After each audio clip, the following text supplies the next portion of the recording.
We're here today to review the 46th Infantry Group at a challenging time for an UNDOF mission that soon you're likely to be part of. UNDOF has been a successful mission in supporting the efforts of the international community, both in the Golan Heights region, but also in the broader Middle East. As I have repeatedly said in the last 2 weeks, the civil war in Syria has demanded changes to the manner in which UNDOF carries out the mandate it has received from the UN. Indeed, the very viability of the mission has been called into question over the last 3 weeks or so. In light of the events of the past weeks and the brave and professional actions of our peacekeepers, it is timely today to reflect on why it is that we engage in peacekeeping. Why young men and women choose to represent their country in a part of the world that needs stability and needs the professionalism that you've been trained for. We're very proud of the contribution that our defence forces and indeed our Garda Síochána have made in troubled spots around the world since 1958. Peacekeeping and Ireland's aid programmes are two key elements of our foreign policy. We are members of an international community, and membership of a community carries responsibilities. You know that more than most in the Defence Forces. The international community is no different. We are proud to be able to contribute aid and peacekeeping in that regard. As a small country, our proud tradition of participation in peacekeeping strengthens our voice.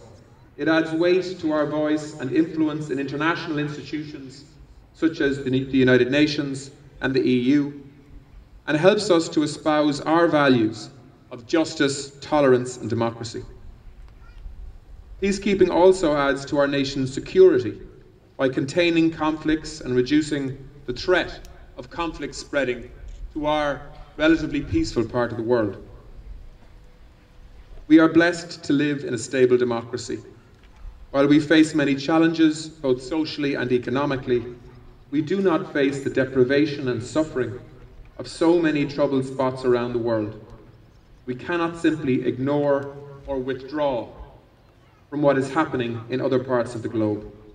Here today, together with family and friends of the 46th Infantry Group, I want to repeat that the decision by government to send troops overseas is never taken lightly.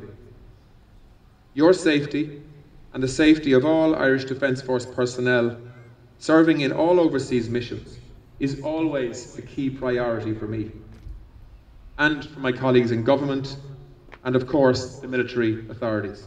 The men and women of the 46th Infantry Group, I want to say on behalf of the Ministry of Defence and on behalf of government, and I can safely say on behalf of Irish people, that we are very proud of the work that you do and that we will be working in the background to support a successful and appropriate deployment in the coming weeks. Over the last 3 weeks or so, the focus of Irish people on the Defence Forces, on the risks that you take, on the sacrifices that you make, and on the professionalism and courage of the people within the Defence Forces has come into sharp focus. And I can assure you that we will continue to play an active and courageous but responsible role in peacekeeping missions across the world into the future.